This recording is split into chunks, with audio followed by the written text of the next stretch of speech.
Today I'm going to be brewing a milk stout, and normally I like to talk about the ingredients and how I go about choosing the ingredients and all of that, but I wasn't able to find all the ingredients that I wanted to, so it really doesn't make sense for me to do that. So instead what I'm going to do is I'm just going to kind of go over what I found, and I'm going to brew more or less an experimental beer until I can get a hold of some of the ingredients. Kind of also find out how I'm gonna go about brewing this beer, so I'll probably be working more on the process than on the ingredients selection. So I'll be basically testing out the mash temperature and kind of playing around with water adjustments for this specific batch. So what I found was I do have Mare's Otter. That was one of the ingredients I was able to find. It's 8 pounds of that, and I have about half a pound of brown malt. I have these two malts in a separate bag, and much like the porter that I brewed a couple weeks ago, I kept, separated the black malts or the dark malts into a separate bag. And here I have deep bitter black malt, I have Special B, and I have Roasted Barley. So let's see, it's a half a pound of deep bittered and quarter pound of each Special B and Roasted Barley. I was actually trying to find Black Prince and also extra special malt from Breeze, but I wasn't able to find that, and I guess Special B is about as close as I got to it. And since I couldn't find some of those ingredients, then I went ahead and added a little bit of roasted barley, which I didn't really have originally. And so it will be mostly an experimental beer, like I said. So this won't be a proven recipe. I would wait until I do the beer review if you want to go ahead and brew this beer. It should actually still, I still expect it to turn out decent, but I would wait until the beer review, so I can let you know for sure how this worked out. Now for hops, I have Golding hops and 5.7 alpha acids, and I'm actually going to be reusing the yeast that I used for the porter, which was London Ale yeast, I believe, WP 13.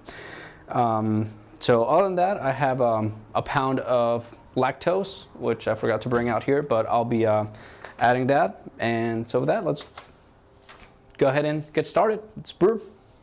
So I started out by adding my grains as usual, and I went ahead and did my salt additions at this time. I like to do them before I add any water, that way I can kind of mix them in a little bit. I did about 1/3 of a teaspoon of gypsum and 2/3 of calcium chloride. So again, using reverse osmosis water. So if you want to replicate it, that's what I'm using. If you have others have water, then you'll have to figure out your own water adjustments.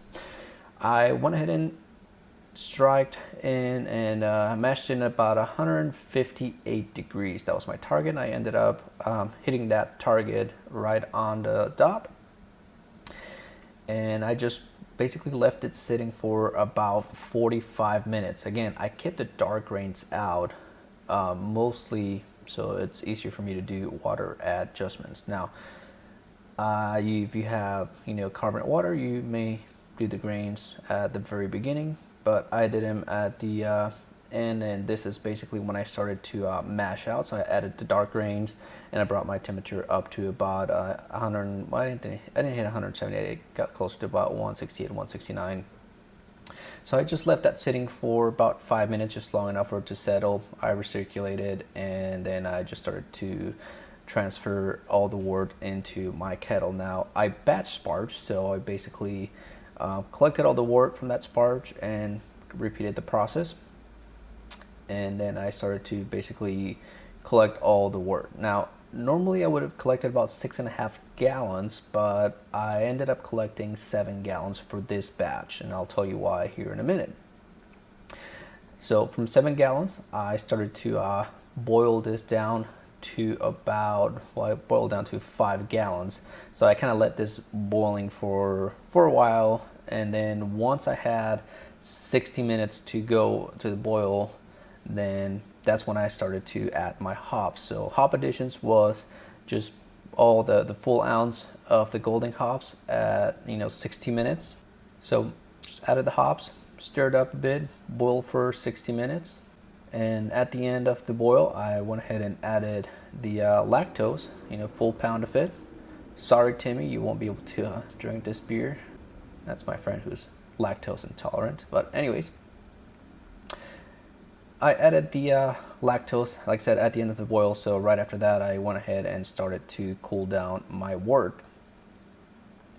And after cooling down to yeast pitching temperature, I transferred to my fermenter.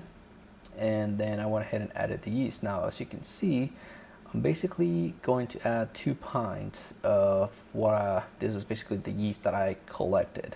And that's why I kind of collected more wort, because as you can see, there's only a small amount of yeast and the rest is pretty much water. So I made a higher gravity beer just because I knew I was going to basically water it down just a bit by adding the yeast starter. So the thing that I'm trying to do here is I'm reusing yeast mostly because I want to collect yeast and I want to brew with these 6 months from now, and then up to I'm going to try to do a year. So I'm going to save this yeast for about a year. And as you can see, this yeast, I'm reusing the yeast already from the porter that I brewed before this, and the fermentation just this morning, the day after I brewed this, it was pretty strong. It was good, so it's a good healthy yeast. And so I'm going to basically try to figure out how long you can store yeast before it basically goes bad. So 6 months from now, I may ruin a batch just for the sake of doing this experiment. A year from now, I may ruin a batch. If the experiment from 6 months from now goes on successful, then I'll try it a year from then.